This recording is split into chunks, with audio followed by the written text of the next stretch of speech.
Hello there, Aries. Welcome to your no tarot reading. So, when I was shuffling out the spread, I saw two images for you, and I'm not sure which one comes first, but they're definitely related.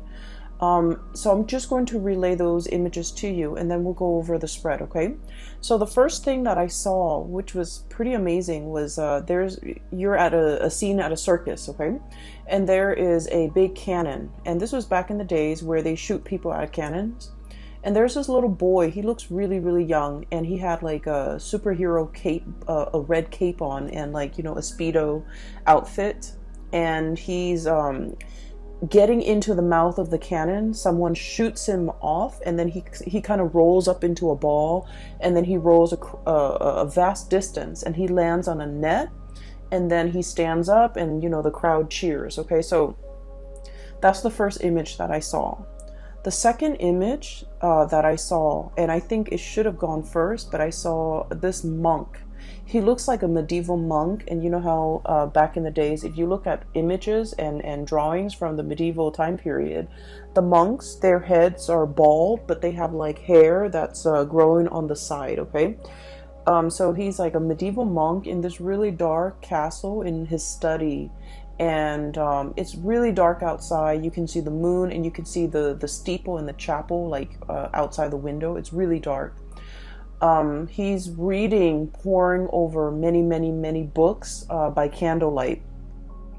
And when I saw this image, I immediately think about, the scribes, okay? The scribes, the people, the monks are the first ones that are literate, especially in medieval time. Not a lot of people have access to education. So they're the ones that keep ledgers. They're the ones that are really incredibly educated. They know letters. They write down like, they keep inventory, keep ledgers, but they also write down like the daily activities as to what happened today. And they're pretty much the first people that keep like a written history of things that have unfolded. Okay, so I feel like this guy, he's in his study by candlelight, obsessively poring over, looking through, researching, and trying to find something. Okay, so he was like very, very adamant about trying to find something. So those are the two images that I saw. And it was really difficult for me to try to get those images to kind of like tell the story. Okay, so what I feel is happening here is there's something that you are doing, and I feel like for many of you this is a part of like a job. For those who are self-employed, I feel like you're trying to launch something, and you're obsessively trying to do the preliminary background research, the market research, I'm hearing like patent. So for some of you, you might be inventors. You might be poring over all the patent history to make sure that this thing that you are trying to bring forth into the world has not been done before, like a violation of patent, for example, patent laws. And then I feel like for others of you, especially if you're not self-employed, you're working for other people, I feel like you're trying to look into the regulations, the rules and the regulations as to how something was done in the past, and then you're trying to bend the rules, okay? I feel like there's something here about not wanting to follow what was done in the past, wanting to trailblaze, wanting to create your own path. And I feel like you don't have a precedent. You don't have like, the thing that comes before for you to guide you. You're kind of like starting from scratch. You're starting on your own. And I feel like there's a lot of risk associated with it. Okay. Hence the little kid being launched out of a cannon. Okay. So like, I feel like in some way physically you're thinking like, how is this going to work? What exactly is it going to look like? And so it hasn't been done before, so you don't have an example to go by. You just have the idea in your head, and you're trying to bring it forth into the real world. And the real world is like constrained by the law of physics. And so you're just, trying to do that research into a field or into an area, a specific a specific field that you're not very familiar with, okay? And so I feel for many of you, this is like a very huge new undertaking that you're planning to start off, and you feel that it's going to have like a tremendous yield, either financially, monetarily, or just, it's something that you feel that needs to be done, and you're the person that wants to lay out the preliminary groundwork for this, okay? So this is like a huge undertaking that you're kind of like a responsibility that you're taking on, mainly because I do feel for many of you, normally you don't have the patience to kind of like, do the research, sit there and pore over volumes and volumes of things to dictate how this is going to happen.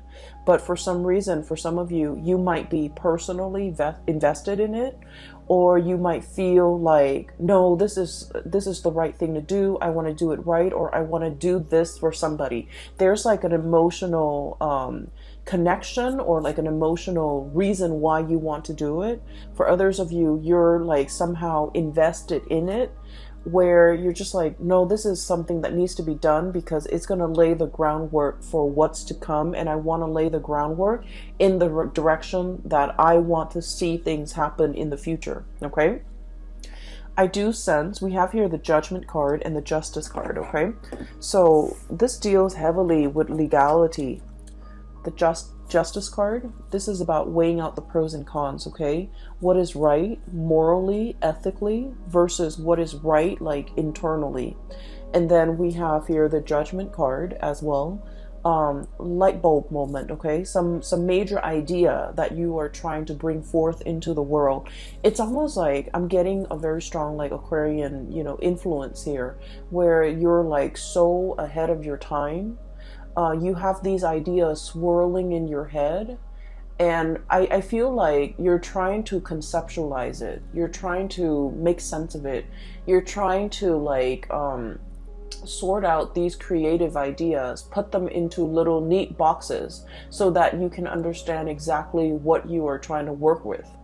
I also feel like it's a major ethical or a moral issue that you're grappling with, okay? Whenever we are linked up with laws and legalities and rules and regulations, I feel like especially for many of you, you have an innate sense of what is wrong and what is right. And I feel like there might be some type of a moral conflict between what you feel is right, what you feel is wrong, versus what the laws dictate is right, or what the law dictates is wrong. So there might be some type of a legal framework, or just some type of a framework that you're working within that you feel needs to be changed, and you're trying to find justifications for how to change it. You're trying to find evidence. You're trying to find like nuances in the law so that you can bend them. And I feel like you're doing this because internally you're driven by your own sense of what's right and what's wrong. And so you're trying to, shape it or fashion it in a manner that speaks to you. So I feel like for many of you, there might be a situation in a work environment where you're just like, this is not fair. This on paper, it says this, but in my mind, in my head, in my heart, it feels wrong. And so you're trying to, find a way to get around it, is what I'm sensing. Okay. So this is coming in really, really strongly. And then going to the second image, this is what I'm sensing here, is there's a situation where, once again, you're trying to bring things forth into the world. It requires a lot of background research from your side. And the more that you read, the more ideas come to mind. But I feel like there isn't like a running thread to string all of these ideas together. And so in that way, you might feel like you're kind of ill-prepared to make the connections, to make the dots, to connect the dots in some fashion. And you also feel like you might need to speak to a specialist. You might need some type of an expert in their field in order to help you, in order to conceptualize, not only conceptualize, but like to draw out how it's going to be implemented or how it's going to be made in the real world. Okay, and I feel like there's somebody coming in, someone who's an expert in their field. We have here the Queen of Swords. I usually think of this as someone who is super rational, okay? They work with rules, they work with laws, they work in the legal profession, and they are also, their mind is really, really fast when it comes to making connections, connecting the dots between one disparate idea and connecting it to another. So I feel like if you're kind of like fumbling around in the dark and you're just like, I need help, I really don't quite understand how to make sense of everything that's in front of me. The more research I do, the more I read up on something, the more confused I get, or the more ideas that come out of it, and I just feel scattered and I feel all over the place. I feel like you have an expert coming in that is going to be able to help you through this process, that's going to be able to make sense of it for you. For some of you, I do feel like, you know, it's just like there are too many things, too many interests, too many hobbies, too many ideas you want to get off the ground, and you don't even know what to do first. So I do feel in a way that the solid groundwork has not been laid, and you're still in that process of doing that. So I just want to say as well, you know, there is a Mercury retrograde that's going to permeate the entire month of November. It starts on the 31st of October, and we're going to be in the Mercury retrograde period for about 3 weeks of November, and the last week is pretty much the shadow period.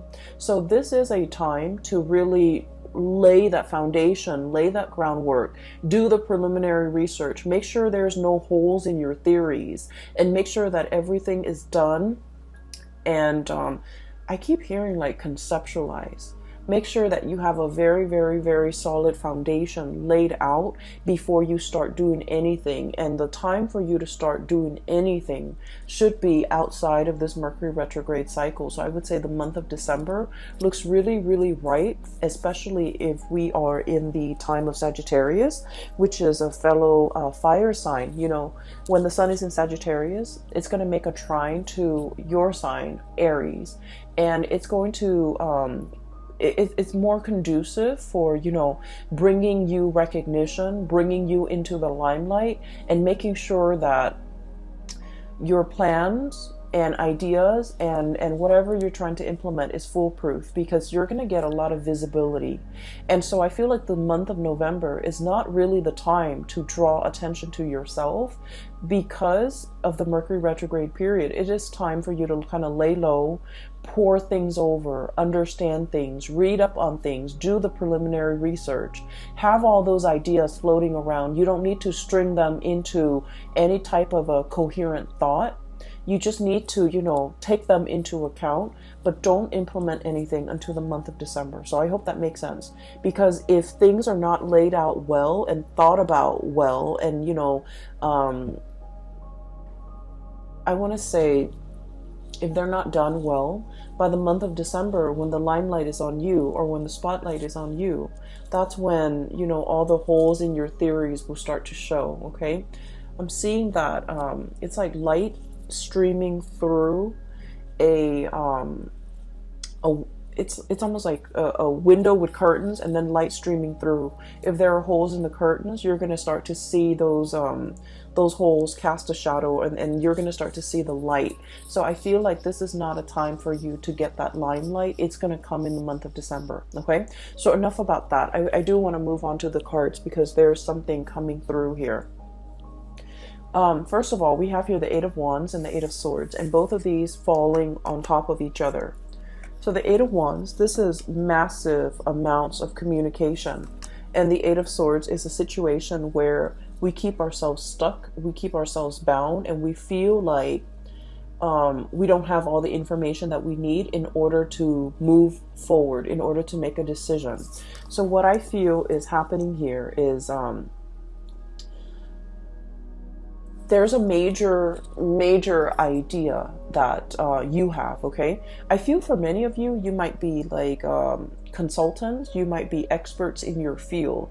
You are kind of like that, you're kind of like that voice of ingenuity, that voice, it seems to me like your judgment, guiding light, okay?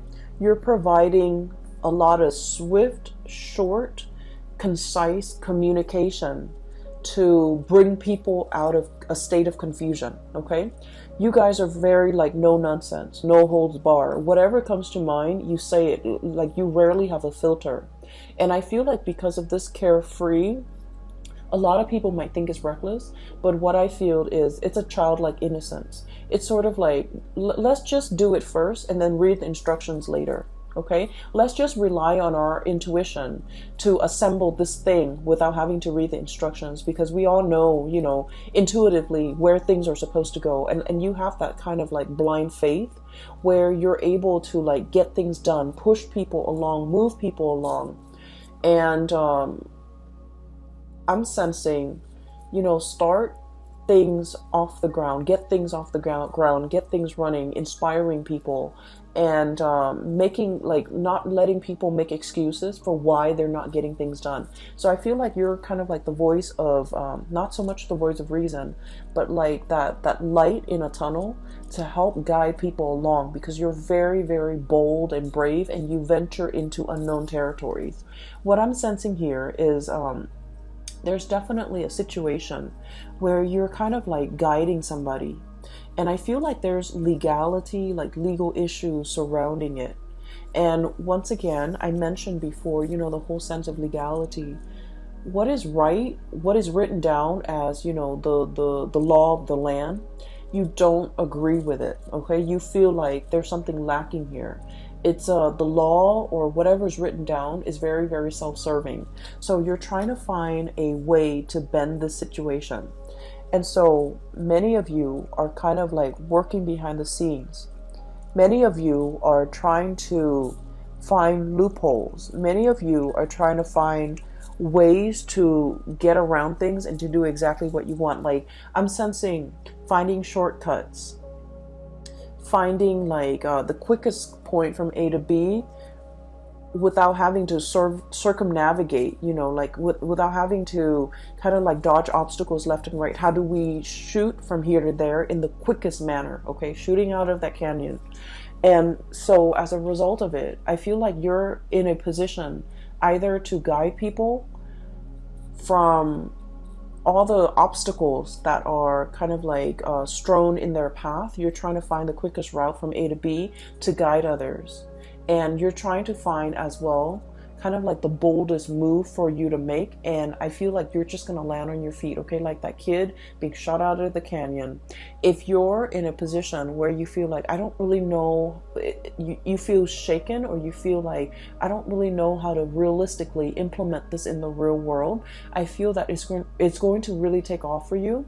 So that state of confusion where you're not able to make a decision, there's going to be that light bulb moment that will allow you to know how to move forward, that will allow you to know how to move on. Okay, so I feel like the energy is very, very conducive for having some type of a major breakthrough. You're getting like spiritual advice, you're getting a lot of information to, if it's like a long-standing problem and you've been mulling it over for some time, and you felt like the more research you do, the more confused you are, it's going to hit you in a way where you're going to be able to find the simplest way to get from A to B, to solve your problems, to jump over your hurdles, to kind of blast through these obstacles in order to move on, okay?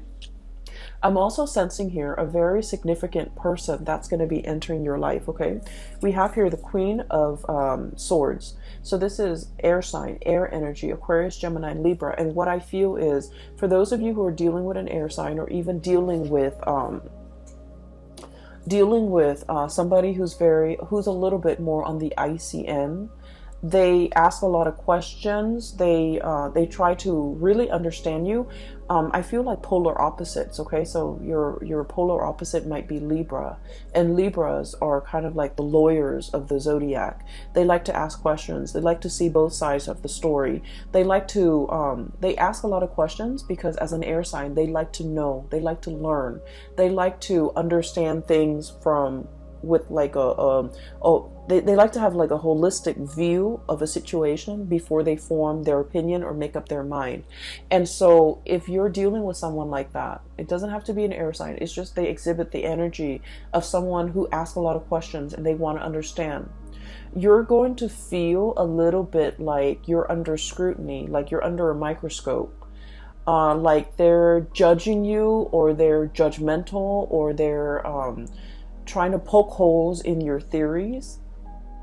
But what I feel is, in the process of interacting with this person, they're going to make you stronger. They're going to make you able to defend your ideas, defend your beliefs, and to solidify and strengthen your ideas and strengthen your beliefs so that your theories have no holes. Your theories are foolproof. So I feel like you have somebody in your midst that is like this. And what I'm sensing is, for some of you, this might be like a romantic partner who you feel might be overly critical. You feel they might be a little bit cold, a little bit distant, a little bit contrarian. You say one thing and they don't really see things that way, so they offer their opinion. And you guys have had a lot of clashes in the past where you don't see eye to eye. I honestly feel like they might have belittled you by the way in which they interact, by the questions that they ask you. You feel like they don't support you, or you feel like they're constantly poking holes in your theories. And what I see in this spread is this person doesn't mean to do that. And I feel almost like I'm seeing walking around on eggshells. Okay. I feel like you felt a little bit judged. You felt a little bit like you couldn't be yourself. You felt uncomfortable, and you didn't understand why. You felt like they didn't trust you, or you felt like they just they shoot down your ideas. You felt very unsupported. Okay. And so I feel like this wasn't like an easy relationship. For some of you, this could be, I definitely feel a very strong love connection. So it could be like a love interest, a love partner, or even like a family member that you, for whatever reason, you really wanted to please this person. Okay. And I'm also sensing it's somebody that you hold in high regards. Okay. They're on a pedestal. They're on the scale here. That you hold them in really high regards, and for whatever reason, you are very eager to please this person. You really like this person. They don't mean to be harsh. They don't mean to make you feel like they're poking holes in your theories. It's just they can't help themselves. The way if their curiosity is piqued, if you're saying something that really strikes at one of their many interests, they're going to ask questions. They're going to ask a lot of follow-up questions, and it can feel really uncomfortable. And you're not the first person that they have made feel like they're under scrutiny, like they're under a microscope, like they're cross-examining you. You're not the first person, and I feel like this person has a tendency to do this, and I feel like they isolate a lot of people. They might have isolated friends because of their behavior. So I'm sensing here a person that doesn't mean it. They don't mean any harm, and they don't understand how they come across, and they don't understand how harsh they are with their words and their judgment, and they don't understand that people feel judged or feels that they're too judgmental, and people feel uncomfortable in their presence. Okay, so I feel like you're dealing with a situation like that, where somebody might be asking you, and they're asking you so that they can understand where you're coming from, so that they can understand your ideas. And So, you know, let your guard down definitely when you are interacting with this person, because I feel like they mean no harm, okay? When we're coming from a space, anytime we're coming from a space where we are constantly questioning somebody else's motives, Three of Cups, this is a celebratory card, an exchange of communication, ideas, getting together, having a really, really good time. And you have this, you know, a flow, a really soft, I want to say soft flow of energy. And then there's like, you know, mutual exchange, right? Of ideas, of energy, of support. And then all of a sudden this person comes into the picture and they're kind of icy and rational and just, you know, stone face, poker face. So you don't really know where they're coming from. So I feel like, you know, they have a habit of doing this and they're not really aware of it. And so anytime that we have an interaction with another person, we just need to take everything at face value, because I feel like the minute somebody feels like, you know, like a perceived slight, or you get a perception that someone is like negative or trying to shoot down your plans, the minute we get defensive in a social interaction, that's when we kind of like imagine things or energies that are not there. So I feel like in this situation, it is best to let our walls down. If they ask questions, just answer their questions. And I feel like it's going to create a more even flow of energy, okay? For some of you, you have somebody in your vicinity where there were like a lot of communication, like we have here, you know, arrows of love, a lot of communication happening all at the same time, and things are great. And then you go through a period where there's like zero communication, Eight of Swords, being stuck in a prison of swords, and you're just like, what just happened? Which way do I go? So I feel like you're dealing with someone who you feel is blowing very, very, very hot and cold. You don't know from one day to the next where you stand with them. I keep hearing bipolar.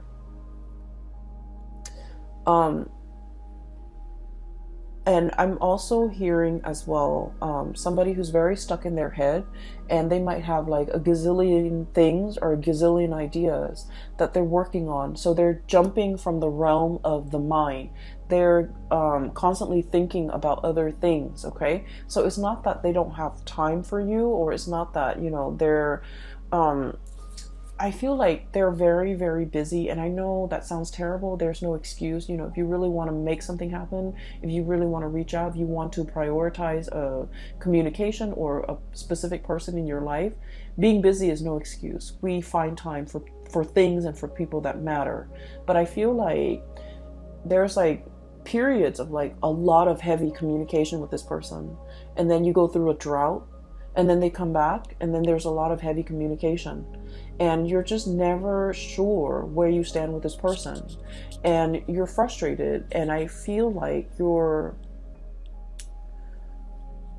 thinking about the worst. You're thinking about like worst case scenario. They're probably talking to other people. They have a lot of other options. They have a lot of other people in their mind.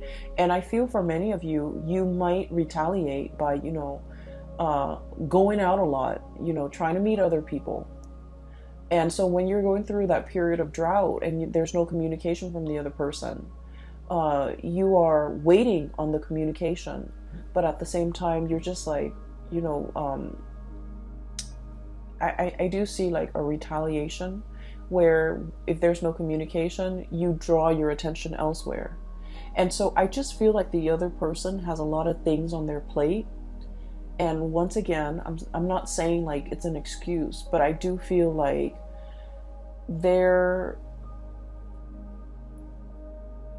I'm sensing like you and the other person, the way in which you do things are very different.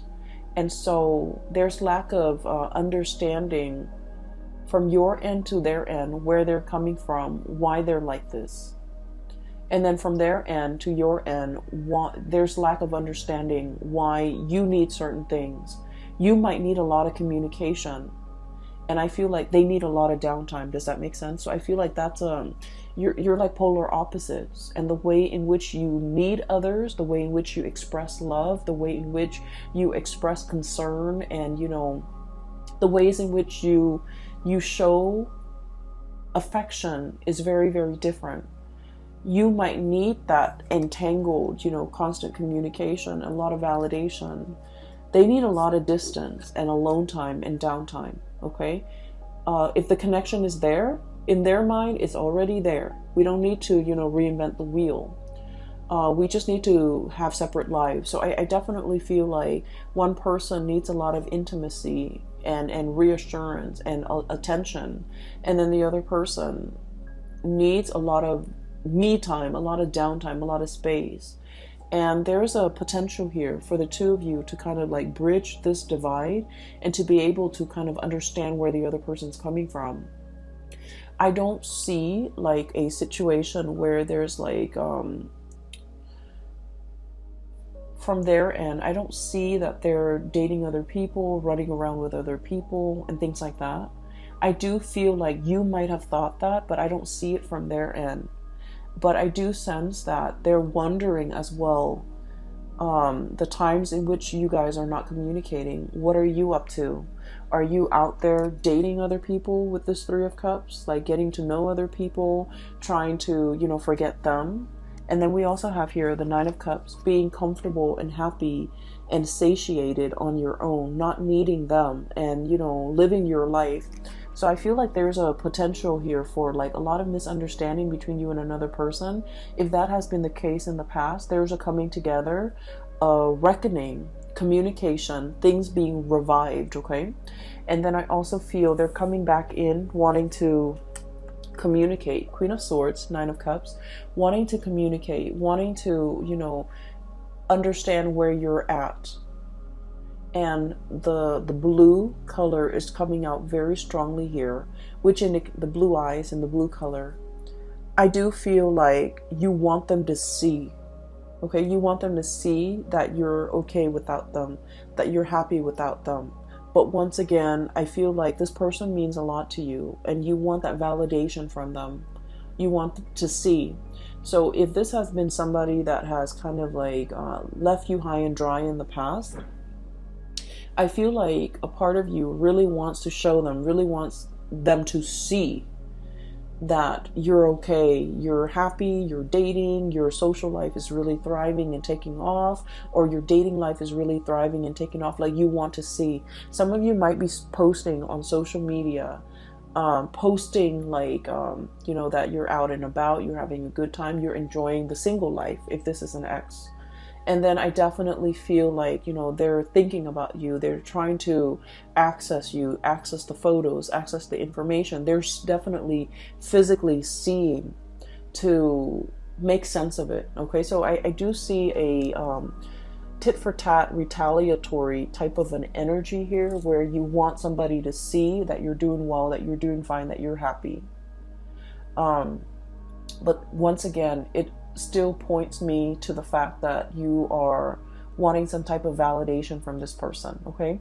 If it is an ex, I feel like it's going to be the end of it. If it is an ex and you just feel like you go through periods where you hear nothing from them and then they come back in expecting everything to be okay. What I have is a stoppage in communication, Four of Swords. This is taking a break. And then we have the Five of Swords, and I usually think of this as like mincing, dicing something to kind of like cut it up into little pieces. It's like, I no longer need this connection. I no longer need this communication. I've been waiting for so long. It's finally coming in at a point where I'm at peace with myself. I'm happy and I'm doing really well. So I don't need it. So I feel like many of you will be in a position where you get to kind of like give this person a piece of your mind. Like, I don't need you. I'm doing okay on my own. I am very, very satiated and incredibly happy. And so I don't need the crumbs and, all of this that you're bringing into the picture. But then on the other hand, I do feel like many of you, you're dealing with somebody where there is a lot of misunderstanding. What they need and what you need are totally different things. You might want to be the one, you know, going out, having fun, wanting to be the life of the party. And the other person, they crave a more peaceful, a quieter existence. And I feel like there will be like a bridging of the gap where the two of you will kind of like meet in the middle and try to, I want to say like compromise, okay? Like compromise. So I'm getting a very strong polar opposite here. And once again, your polar opposite is Libra. Libra is coming out very strongly in this spread. So for just a warning, for those of you who are dealing with a Libran person, I do sense there's a lot of misunderstanding, and I would just urge you to kind of, you know, slip yourself in their shoes to really understand and mull over and think about what they have said to you in the past, because I feel like you guys are talking over one another. You're speaking from here, they're here, and then the it's like, you know, the two shall never meet. So I feel like there's a lot of potential for misunderstanding. And so you kind of have to go back, cycle back into your, you know, memory Rolodex of all the conversations you've had, of all the things that they've told you, because I feel like they might have said a lot of things and you misinterpreted a different way. And likewise, you know, this energy flows both ways. You might have said things that they have completely misinterpreted. And so I feel like there's a definitely miscommunication that can be fixed, and the distance can be bridged between you and this person, okay? In particular, if you're dealing with a Libra, because I feel like one person feels like the other person is withholding information or withholding affection, and so they find affection elsewhere. And that can be you or that can be them. But I feel the energy of one person wanting to retaliate because the other person, they feel the other person is withdrawing. And so they, you know, find affection elsewhere, find attention elsewhere, seeks attention elsewhere. And then I also feel like when one person wants to be, you know, wants to cuddle, wants to be intimate, the other person is like tired. And so your timing is really off. Your communication is really off between the two of you. And I feel like, you know, that's a situation that can be easily fixed with just the right communication, with just, you know, letting the barriers fall down and approaching one another with like an open mind. Okay? So I just feel like there are a lot of issues here that can be hashed out, that can be revisited for resolution, for reconciliation, okay? I definitely feel reconciliation between you and a person that you feel might not have time for you. They might have had like very inconsistent communication. So I feel like that's coming in. But either way, I do feel there is a really strong love connection here where you are dealing with a polar opposite. And I do sense as well, there might have been a lot of difficulties in the past when it comes to resources, sharing resources. Resources might have been very scarce, but the two of you have finally kind of like bridged that gap. Two people are really, really doing well, and they're pulling together their resources. 7 of Pentacles here, okay? Waiting for that harvest. But this is like a long standing process, nurturing something, watching it grow over many, many months, okay? Over a long period of time, many years for some of you. So I feel like things are looking really good, especially if you have a partner and you both share resources and things have been hard in the past. There's going to be a major, major uplift, escalation, and resolution when it comes to financial resources, all right? So Aries, I'm going to leave it at that. All right, I wish you all a very wonderful November 2019. And if you are interested in a personal reading, I do have a link in the description box below for a colleague of mine. Her name is Bridget. She is phenomenal. I highly recommend that you get a reading with her. The link is in the description box below. And also, if you're interested in this deck, The local artist has reached out to me and she told me, you know, to include a link to her website where you can purchase this deck as well as all the other artwork that she has available for sale. The link is also in the description box below, okay? I wish you all the best and I will be back for the month of December and I'll talk to you guys soon. Take care.